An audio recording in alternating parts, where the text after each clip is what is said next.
Purvanchal expressway के उद्घाटन तथा समाजवादी विजय रथ को लेकर समाजवादी पार्टी के राष्ट्रीय अध्यक्ष अखिलेश यादव के समाजवादी विजय रथ यात्रा को राष्ट्रीय प्रवक्ता पूर्व एमएलसी संजय लाठर व प्रभारी विधान परिषद सदस्य सुनील यादव साजन ने राही पर्यटक में मंगलवार को प्रेस वार्ता कर कहा कि भाजपा की मोदी योगी सरकार तानाशाही रास्ते अख्तियार कर रही है। पूर्वांचल एक्सप्रेसवे पर निकलने वाली समाजवादी विजय रथ यात्रा को सरकार के दबाव में जिला प्रशासन ने अनुमति नहीं दी।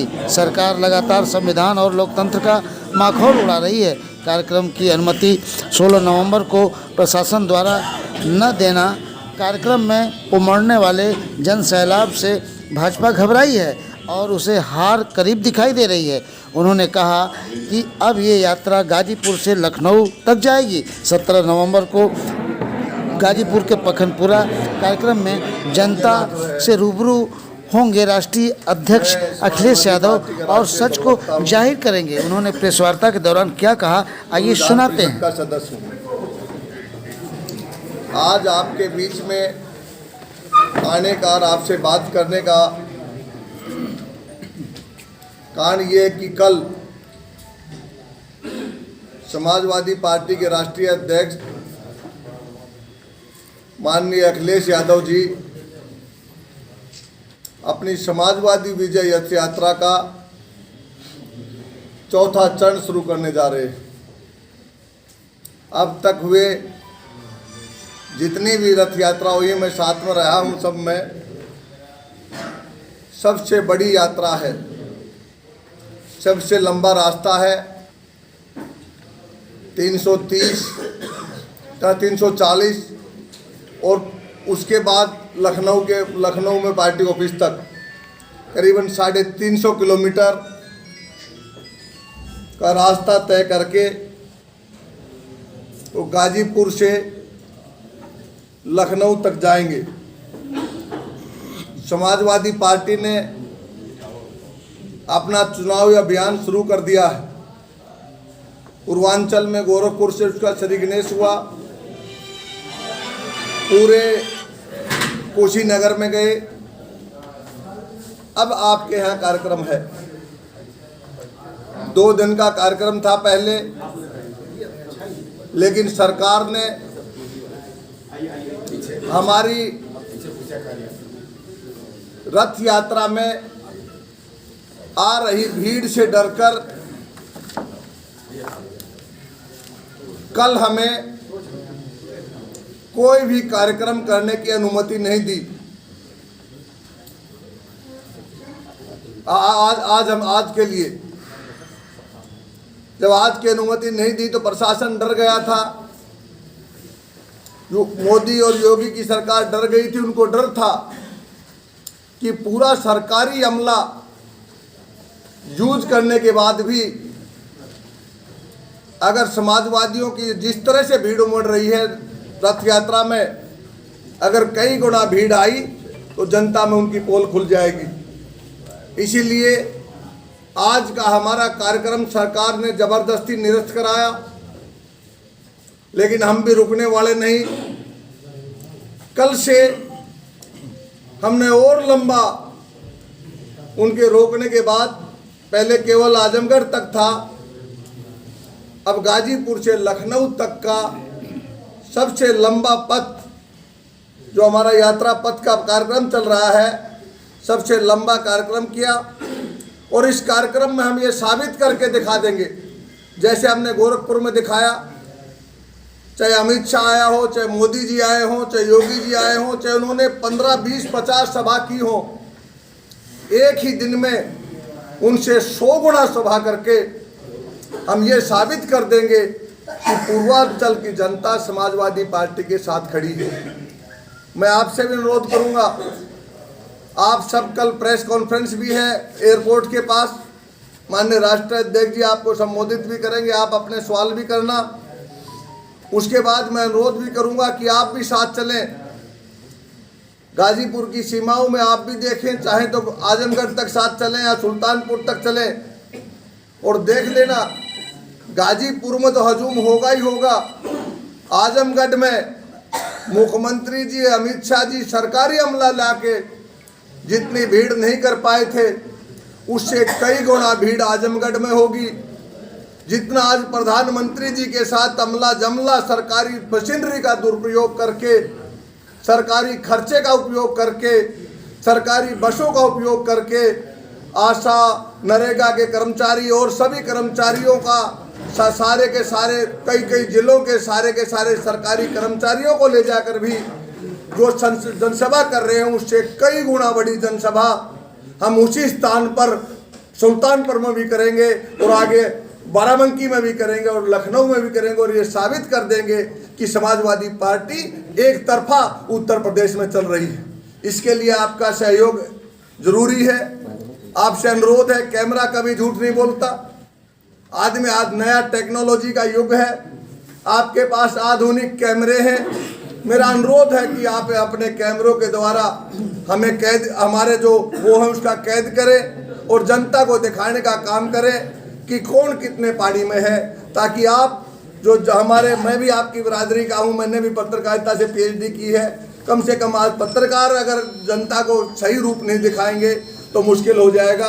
तो इसलिए अनुरोध है कि आप अपने शानदार टेक्नोलॉजी का उपयोग करके कैमरों में कैद करके चाहे तुलना कर लीजिए, लेकिन मैं विश्वास, यकीन और भरोसे के साथ कहना चाहता हूं कि हमारा कार्यक्रम हर जगह उनसे 50 गुना नहीं 100 गुना ज़्यादा होगा।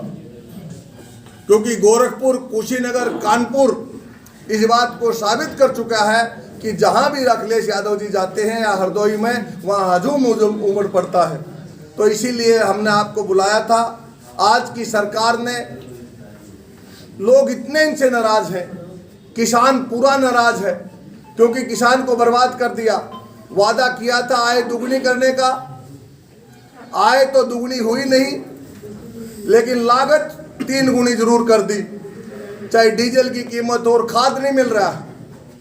आज DAP खाद मिल नहीं रहा पूरे उत्तर प्रदेश में और देश में। क्यों? हाँ, बीज और खाद, क्योंकि खाद के ऊपर सब्सिडी है, तो उन्होंने विदेश से मंगवाया ही नहीं, आयात ही नहीं किया ताकि सब्सिडी ना देनी पड़े। किसान को महंगाई इतनी बढ़ा दी कि किसान की आमदनी तो दुगनी हुई नहीं, लेकिन वादा जो किया था उसके उल्टा लागत तो 3 गुनी 4 गुना हो गई। बेरोजगारों को रोजगार नहीं मिल रहा। आज पिछड़े और दलित, इस सरकार में सबसे ज़्यादा परेशान पिछड़े और दलित हैं, जिन्होंने 60-70 साल तक आंदोलन करके अपना आरक्षण पाया था। लेकिन इस सरकार ने 5-7 साल की सरकार ने, केंद्र और राज्य की सरकार ने आरक्षण भी खत्म कर दिया और चरणबद्ध तरीके से आरक्षण को खत्म करने जा रही है। उसके साथ साथ महंगाई, बेरोजगारी और लॉ एंड ऑर्डर तो खत्म है। जितने लॉ एंड ऑर्डर की समस्या, जितनी कस्टडी में मौत जो इस सरकार में हो रही कभी नहीं हुई। इसलिए इस सरकार से जनता महंगाई से, और आज की महंगाई अपने आप महंगाई नहीं है, कृत्रिम महंगाई है, सरकार की लाई हुई है, सरकार की टैक्सों की महंगाई है। आप देखिए, जब $70 क्रूड ऑयल था प्रति बैरल, तो 30 रुपये 40 रुपये डीजल का, पेट्रोल का भाव होता था। आज 70-80 रुपये भाव है, लेकिन 100 रुपये पेट्रोल डीजल का भाव है। ये 70-80 रुपये का टैक्स लगाया जा रहा है और उस टैक्स को इकट्ठा करके सारा का सारा पैसा उद्योगपतियों को डाइवर्ट किया जा रहा है। उत्तर प्रदेश में 5.5 लाख करोड़ का बजट है। 5.5 लाख करोड़ का 1 साल का बजट है।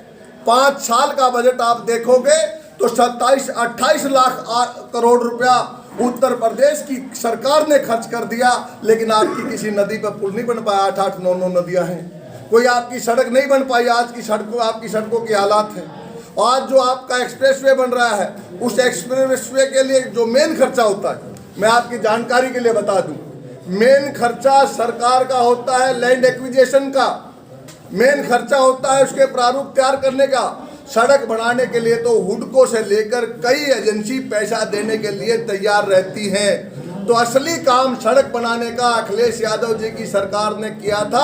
लैंड एक्विजिशन से लेके अलाइनमेंट से लेके मेन काम, उसके बाद जो काम किया उस काम को भी उसके पैरामीटर्स कम करके लोन के द्वारा कोई भी कर सकता था, आसानी से हो सकती थी। असली काम अखिलेश यादव जी ने किया था।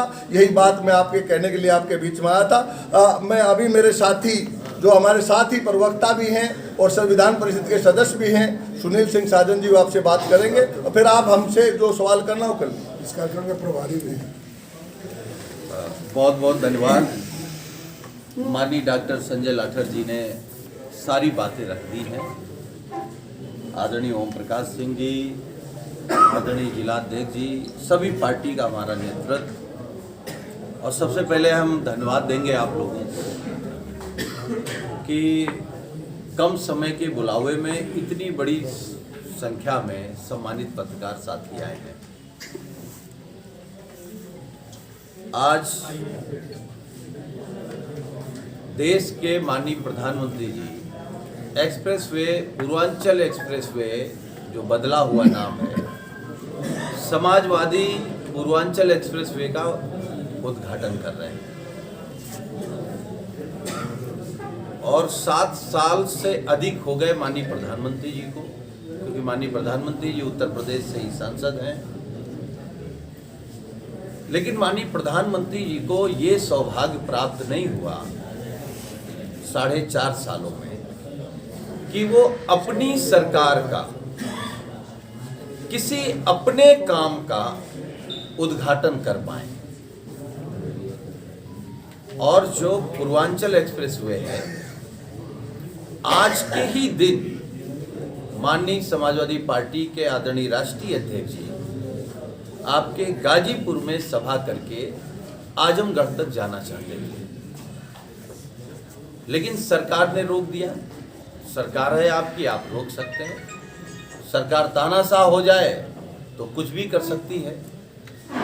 लेकिन हमको याद है 2011 में माननीय अखिलेश यादव जी नोएडा से आगरा साइकिल चला रहे थे। उस समय की माननीय मुख्यमंत्री आदरणीय मायावती जी ने उन्हें एक्सप्रेसवे पर चढ़ने नहीं दिया था। फिर कुछ दिन बाद चुनाव हुआ, समाजवादी सरकार बन गई। माननीय योगी जी ने भी एक्सप्रेसवे पर पहले दिन चढ़ने से मना किया है या प्रतिबंध लगाया है। तो जैसे ही चुनाव होगा 2022 में, माननीय अखिलेश यादव जी के नेतृत्व में समाजवादी पार्टी की सरकार बनेगी। क्योंकि माननीय संजय लाठर जी ने कहा, देखिए 2 बातें साफ हैं। आज माननीय प्रधानमंत्री जी हैं और आपसे कुछ भी छिपा नहीं है। आप सब लोग जानते हैं कि जो आज भीड़ है माननीय प्रधानमंत्री जी के कार्यक्रम में, वो जबरदस्ती वाली भीड़ है। और कल जब माननीय अखिलेश यादव जी के विजय रथ में आप भीड़ देखेंगे तो पूर्वांचल की जबरदस्त भीड़ देखेंगे। तो जबरदस्ती और जबरदस्त में जो अंतर है वो इसलिए क्योंकि बहुमत जब भारतीय जनता पार्टी को 17 में मिला, और इतना बड़ा बहुमत, इसका मतलब सबने भरोसा किया। पिछड़ों ने, दलितों ने, अगड़ों ने, बेरोजगारों ने, व्यापारियों ने। लेकिन जब तुलना की माननीय अखिलेश यादव जी की और माननीय योगी आदित्यनाथ जी की, तो तुलना में व्यापारी भी हताश हुआ, बेरोजगार नौजवान निराश हुआ, किसान भी परेशान हुआ। यहाँ तक पत्रकार साथियों ने भी जहाँ हिम्मत दिखाई, सच दिखाया, सच लिखा, उनको भी, कुछ पत्रकार साथियों को भी FIR झेलनी पड़ी और उन्हें जेल जाना पड़ा। लेकिन सच कभी छिपता नहीं है। सोच माननीय अखिलेश यादव जी की थी, उस सोच को भी कमजोर अगर किसी ने किया धरातल पर, क्योंकि जो एक्सप्रेसवे बनना था, जितना चौड़ा बनना था, एक्सप्रेसवे के बगल में मंडियां बननी थी, शौचालय बनने थे और बहुत सी सुविधाएं देनी थी जो एक्सप्रेसवे में दी जाती हैं। और माननीय राष्ट्रीय अध्यक्ष जी ने तय किया था कि जो आगरा से लखनऊ तक हमने एक्सप्रेसवे बनाया है, उससे भी अच्छा और शानदार सुंदर एक्सप्रेसवे पूर्वांचल एक्सप्रेसवे होगा। लेकिन हम तो कहते हैं आप तुलना कर लीजिए, इस पर भी चल के देख लीजिए, आगरा एक्सप्रेसवे भी चल कर के देख लीजिए। तो भ्रष्टाचार भी हुआ है, उस भ्रष्टाचार की जांच भी होगी। और हमारे नेता माननीय अखिलेश यादव जी ने कहा कि सरकार बनने के बाद जो इसको बेहतर हम कर सकते हैं पूर्वांचल एक्सप्रेसवे, जो मंडी दे सकते हैं, जो और सुविधाएं दे सकते हैं लोगों को, किसानों को, वो हम सारी सुविधाएं देने का काम करेंगे। केवल हम एक अनुरोध और करेंगे, क्योंकि 340.824 किलोमीटर का एक्सप्रेसवे है। कई बार माननीय मुख्यमंत्री योगी आदित्यनाथ जी ने और बीजेपी के नेताओं ने कहा कि हमने बजट घटा करके भ्रष्टाचार रोका है। आप देखिएगा कितने बजट में बना है, बड़े पैमाने पर भ्रष्टाचार हुआ है। और ये सिर्फ भ्रष्टाचार ही नहीं, ये पूर्वांचल के लोगों के साथ धोखा है। तो हम केवल ये अनुरोध करेंगे कि कल आप सारे लोग आमंत्रित हैं। माननीय राष्ट्रीय अध्यक्ष जी भी आप लोगों से बात करके कार्यक्रम की शुरुआत करेंगे। और माननीय संजय लाठर जी ने कहा कि आप बॉर्डर तक चलें। हम आपको सबको न्योता देते हैं, आप या आपके सहयोगी गाजीपुर से लेकर के और लखनऊ तक चलेंगे तो हम लोगों को भी अच्छा लगेगा और देश को भी सच दिखाई देगा। क्योंकि आज जो देश देख रहा है वो अधूरा सच देख रहा है, और अधूरा सच बहुत खराब होता है। पूरा सच कल माननीय राष्ट्रीय अध्यक्ष जी देश को बताएंगे कि क्या प्लान किया था उन्होंने, कैसा सपना देखा था, कैसा समाजवादी पूर्वांचल एक्सप्रेसवे होगा और कैसा बिगाड़ दिया है। टीम न्यूज़ टुडे 24 बने रहें ऐसी ताज़ा तरीन खबरों के लिए। नमस्कार।